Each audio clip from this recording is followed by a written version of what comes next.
Shudder Sundays, episode 14. Happy early Christmas. Keeping it pretty consistent this time around. It Trying is to. Almost Christmas time. It's almost Christmas. Happy early Christmas. Today, we're going to continue our trend of our holiday horror marathon this month of December. Fitting, obviously. We're going to be going into Christmas Bloody Christmas. The U.S. Defense Department has spent over $1 trillion on the most cutting-edge robot technology. Introducing Santa Plus for the upcoming holiday season. What are you going to do this fine Christmas Eve? It's from 2022. It's a fairly newer movie. This is directed by and written by Joe Bagos, who has kind of gained some notoriety with his indie horror Bliss from 2019. And then he also did a VFW campy horror style movie that looks like the same thing in the same year, 2019. Okay. This is starring Riley Dandy, who played kind of our lead in Tori. this, Tori. Sam Delich, who played Robbie. Get a drink with your old pal, Robbie. And we had Jonah Ray kicking around as Jay, who is kind of a staple of Shudder originals at this point. Yeah, that was a fun little cameo. Not only is he known more prolifically for his Mystery Science Theater 3000, but he's in Satanic Hispanics and Destroy All Neighbors, which we covered last year at some point. But why don't you give a quick rundown of Christmas Bloody Christmas for anybody that is unfamiliar with this movie? Yes. So, it's the night of Christmas Eve, and the town folks are gathered at the local bar to drink and be merry. Record store owner, the fiery Tori Toombs, wants to join in on the festivities. Little does she know, her night is about to become a fight for her life against a faulty animatronic Santa Claus who is on a murderous spree. Yes. Bizarre. On Shudder, this is a 3 out of 5 on their little skull rating, and this has a pretty good Rotten Tomato. I don't know if you looked. Did you look? I didn't look at the All right, Rotten good. We're Tomatoes. going to keep doing this then, so I'm going to have you guess them. So what do you think the critics on the Rotten Tomato score is? Critic score? Yep. 82. Close. 77. So I was going to go in the 70s, but I was like, maybe it was better than I was thinking. And horror movies, I feel like, are pretty notorious for having bad critics and good Right. audience. What do you think the audience rating for this was on Rotten Tomato? I feel like the audience might have been lower. Maybe. Why don't you guess? 73. 42. 42? People did not like this, apparently. This was one of the few movies that I had chosen that I was like, you know what? I think Nick might actually like this movie. So I'm surprised that many people didn't like it. Yeah, we'll get into it. Yeah. So obviously we just kind of break this down and shoot the shit. So right off the bat, minus points for bashing A Christmas Story. Watch Christmas Story like every other fucking douchebag in America? They made fun of A Christmas Story. They made fun of it. What are we gonna do? Sit at home like some normal folks and watch Christmas Story? You fucking fuck. Like, that's another one right there. Way too many fucks in this So, movie. are we starting off with dislikes? Festival this summer, she was fucking all over it. What the fuck are What? you doing? So, Motherfucker. Means a bonus, yeah. Fuck yeah, no! Like fucking 2? first, I We're guess just so. going. We're just talking going. stuff. I mean, I put my notes in order of like how I noted it. Okay, fair. As it came along, and right off All the right. bat, this movie is just swearing to swear. I drop the F-bomb a lot. They at least had to say it over 100 times. It just came off, and I'm not opposed to it. It's not like I get offended by it, but it came off like it was a crutch that they were like using as improv. Like, I feel like they were just free-flowing, improvising their scenes, and the actors and actresses just kind of used it as a crutch. Maybe I'm wrong. Maybe that was a creative decision, and that's like these people just, that's how they talk to each other or whatever. But it just came off as like a crutch. I can see that. it I was- kind of thought it was intentionally kind of like raunchy, Yeah. I guess, with that bit of like comedic relief too. Just to put it into perspective, this film features 487 uses of profanity. You counted? Or you looked at No, this was just a stat. With an average of 5.6 per minute.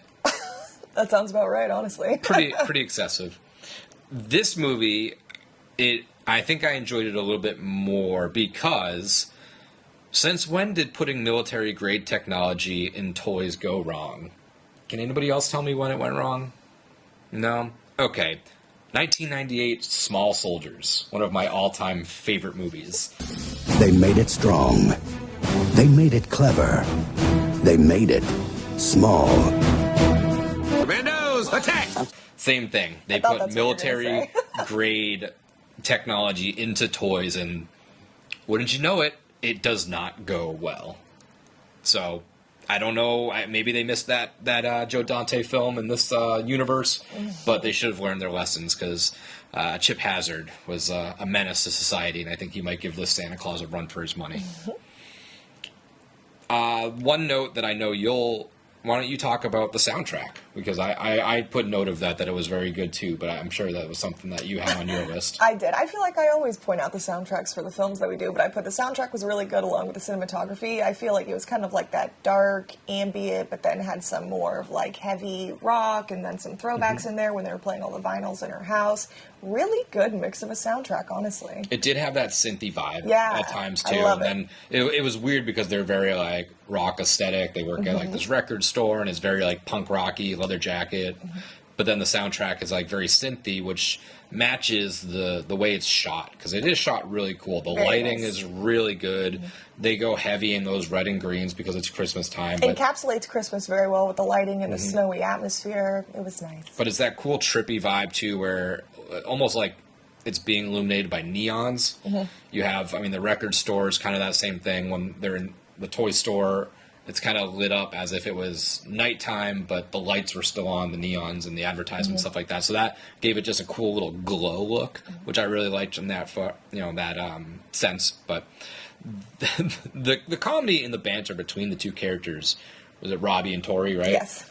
Really good. I really did like that. You could pick up on the chemistry. All right, let's go get shit-faced. But you're not getting anything either, so if you want to go flick your fucking bean, do what you need to do. Come on. Riley Dandy as Tori, I thought did a phenomenal job.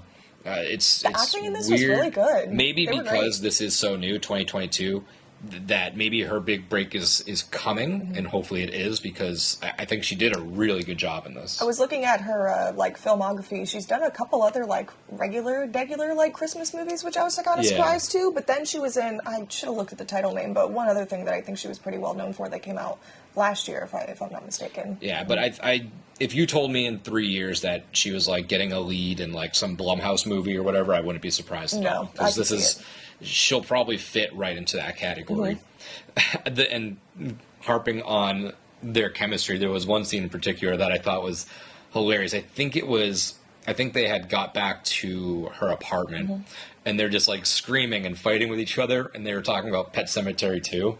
And the way he delivered it was just so funny. He's just like, there's absolutely no fucking way that you actually think that Pet Sematary 2 is better than the fucking first one! It's twice as good, if not fucking 3 times, okay?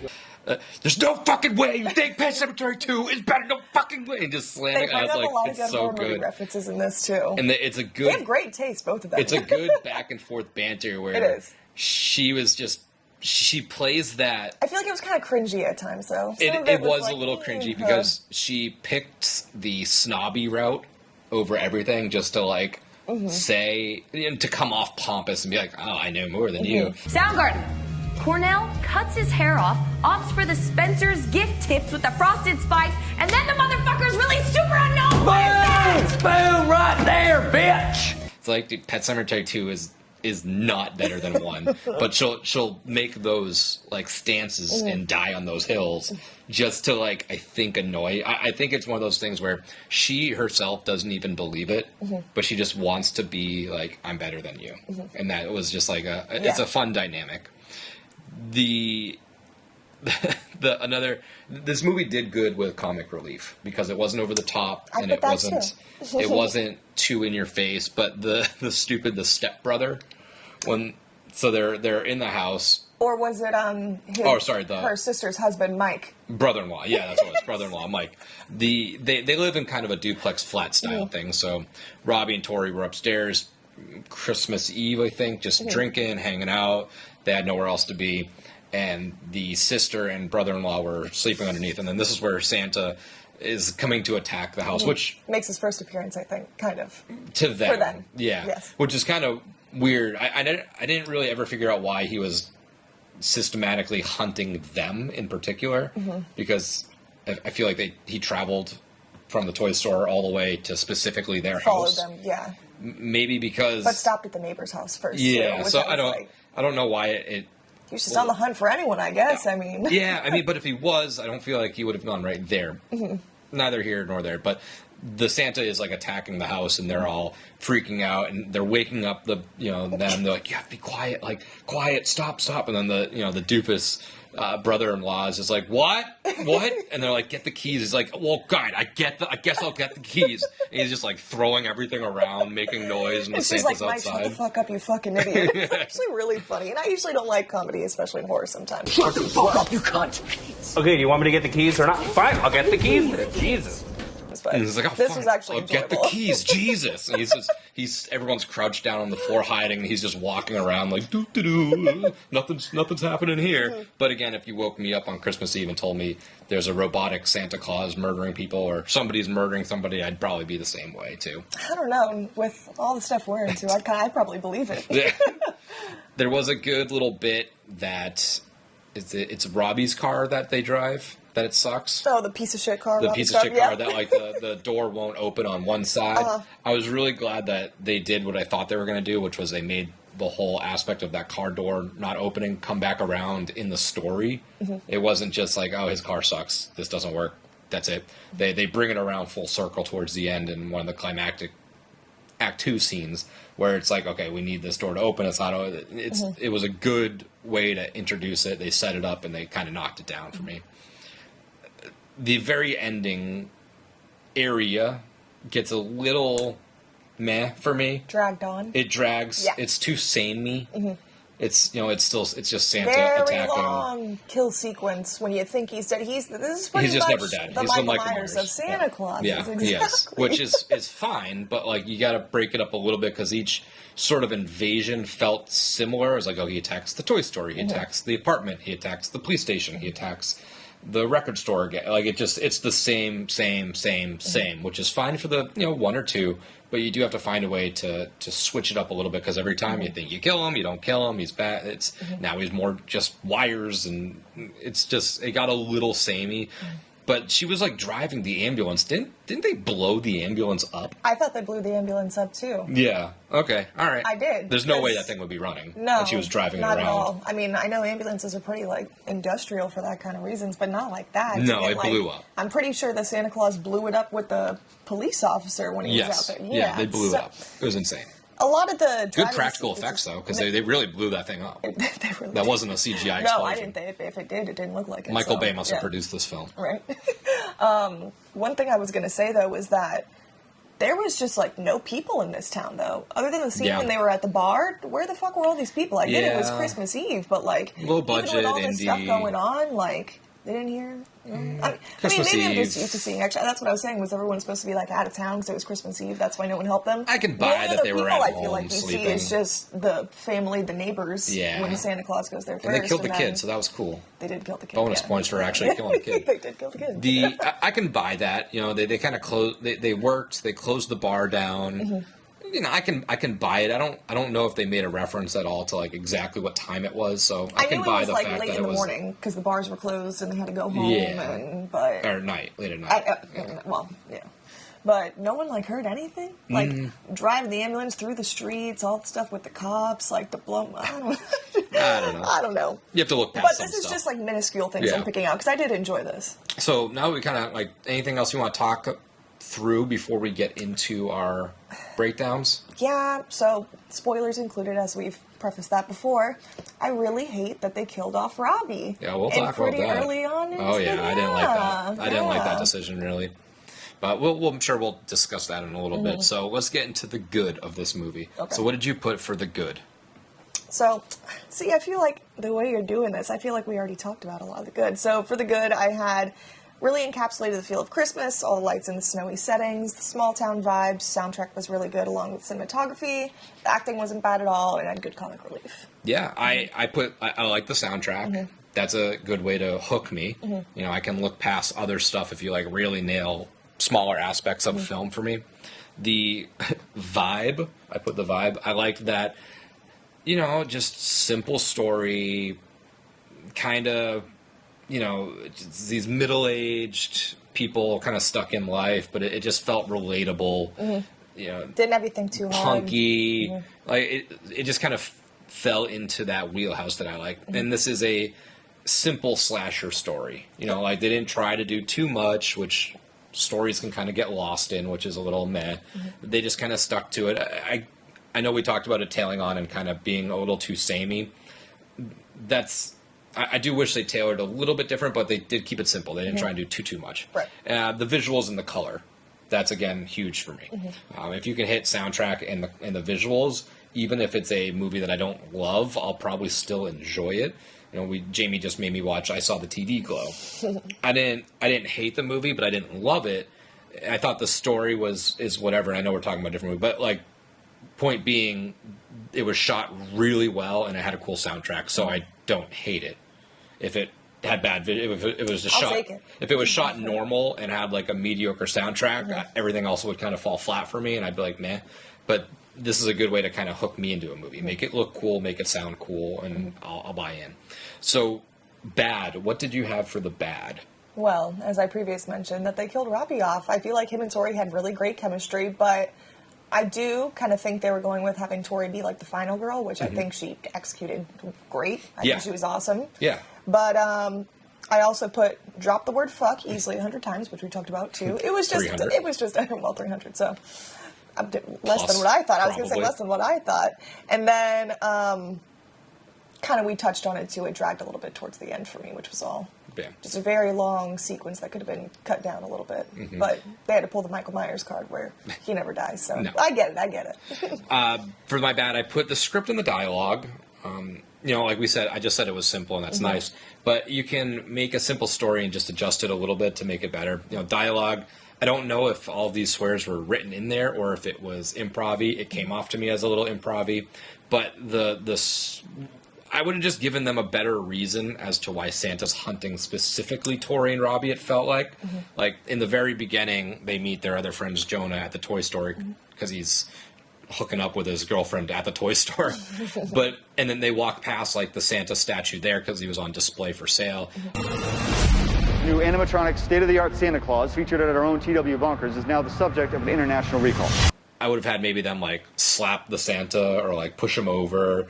Or, like, initiate some sort of reason for him to, like, lock on and make it his military mission to destroy this enemy. The only reason I kind of thought maybe it was because Tori saw the Santa Claus kill them, or knew that something was going on, or knew something was up. I don't know, but I don't think that she saw them kill him at the toy store, because the only kill that she saw was the kid. No, because they were walking, because they walked home from the toy store like it was not, just like a normal day. Maybe the Santa Claus was on her scent because they were there. Yeah, but I would have made it a point to, like, have them push it over or disrespect Santa or something like that. So, top moment. What was your top moment from this film?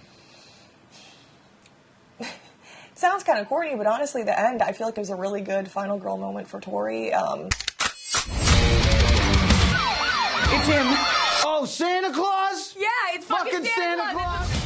I honestly thought that they were... The first time I'd watched this, I've seen this movie a couple times, I know. I'd seen this movie a couple times, and the first time around watching it, I thought they were going to kind of leave it off as a sequel, that he wasn't really going to die, the Santa Claus. Sure, so it was kind of promising, or not promising.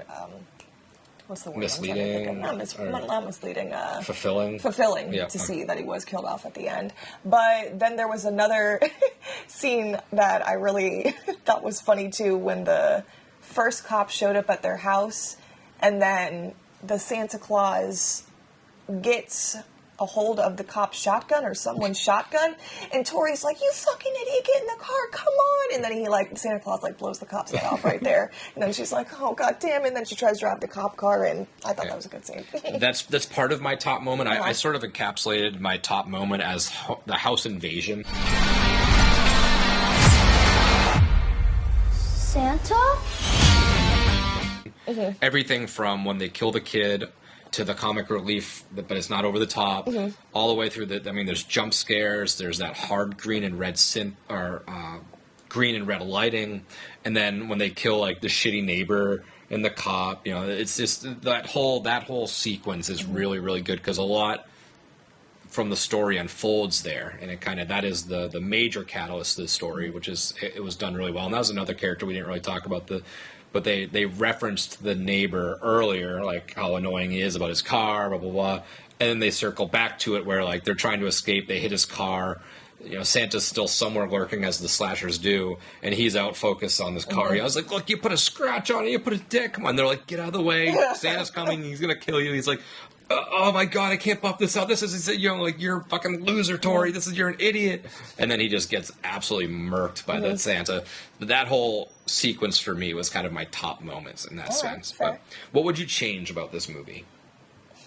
Probably the dialogue, like you had said too. I feel like it would have made it. I mean, and I feel like the overuse of the swearing kind of made it a little cringy at parts for me too. Just in some of the scripts that they had, it felt which I mean doesn't really matter to me in that sense. I feel like this could have been a shorter movie. I feel like I don't have too many things to like nitpick on with this. I really didn't hate it, but for what it was, I feel like all the dislikes I had kind of go for what I would change about this. So, not killing off Robbie, changing the script a little bit. That's what I put for my what would you change. I would keep Robbie alive longer. Just because they had such a good dynamic, and I feel like they killed him off kind of like earlier to the movie. Yeah, and I feel it like was he a could have halfway, been, a little bit more than the halfway point. Played a pretty big role, I thought, and then I was like, oh, well. Yeah, I would have kept him alive and maybe made him sacrifice himself so he didn't just die for nothing. Yeah. Keep Tori as your final girl, but Robbie can do the classic trope of like I'll sit back and put up a fight while you get to the next location, or I would have strung his story out a little bit longer. I was expecting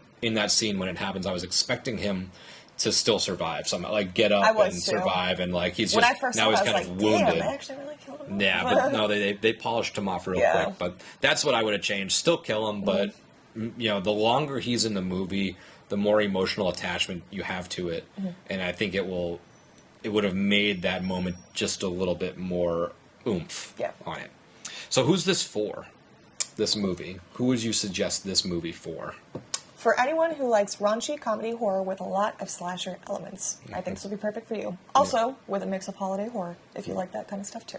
I put, pretty much the same thing. I put slashy camp fans. All right. Like that style of movie. So let's get into our ratings, our fear and beer ratings. Our fear rating, a scale of 1 through 5 on how scary this film was, and a beer rating, a scale of 1 through 5, how good this movie was. So for your fear rating, 1 through 5, how scary is this movie? For my fear rating, I gave Christmas Bloody Christmas a 2.5. Okay, we're right around the same. I was going to give it a 2. Fair. Slashers aren't really scary. I love them, but they're really not scary. There's a couple jump moments in there, but I feel like if you're making a slasher, you're not trying to make a scary horror movie. You're trying to make a slasher movie, which is different. There was a lot of gore in it too, though. I mean, it was blood. And maybe it's maybe that scares people. Gore doesn't scare me necessarily. I feel like that's why I gave it a 2.5, just because I feel like maybe some other people would think this was more scary if they're not into that kind of stuff. Which we've said it before and we'll say it again. Just because it's not scary doesn't mean it's not good. So let's get to our beer rating. 1 through 5. How much did you enjoy this movie? For my beer rating, I gave this a 4. A 4? I will mimic your 4. I do like this movie a lot. I think that's the highest rating you've ever given something on here. Probably. I feel like I'm pretty harsh. Wow. I mean, I like holiday horror. I like slashers. It had good visuals. It was shot really nice. The story was minimal. It could have been improved a little bit, but overall, this is a great holiday watch. I would suggest anybody watching this, especially during this season. Like I said earlier, I figured you would like this, so I'm glad you ended up enjoying it. But this is if you're into holiday horror, this is definitely a good Christmas watch for the month of December. I usually try to watch, it's only been out for a couple of years, but since I had watched it, I usually try to watch it around this time. So well, that was Christmas Bloody Christmas. Be sure to join us next week. I know Christmas will have come and gone by then, but we are still in the month of December, so we have one more Christmas movie for Shudder Sundays for you. We'll be talking about Black Christmas from 1974, so be sure to join us then.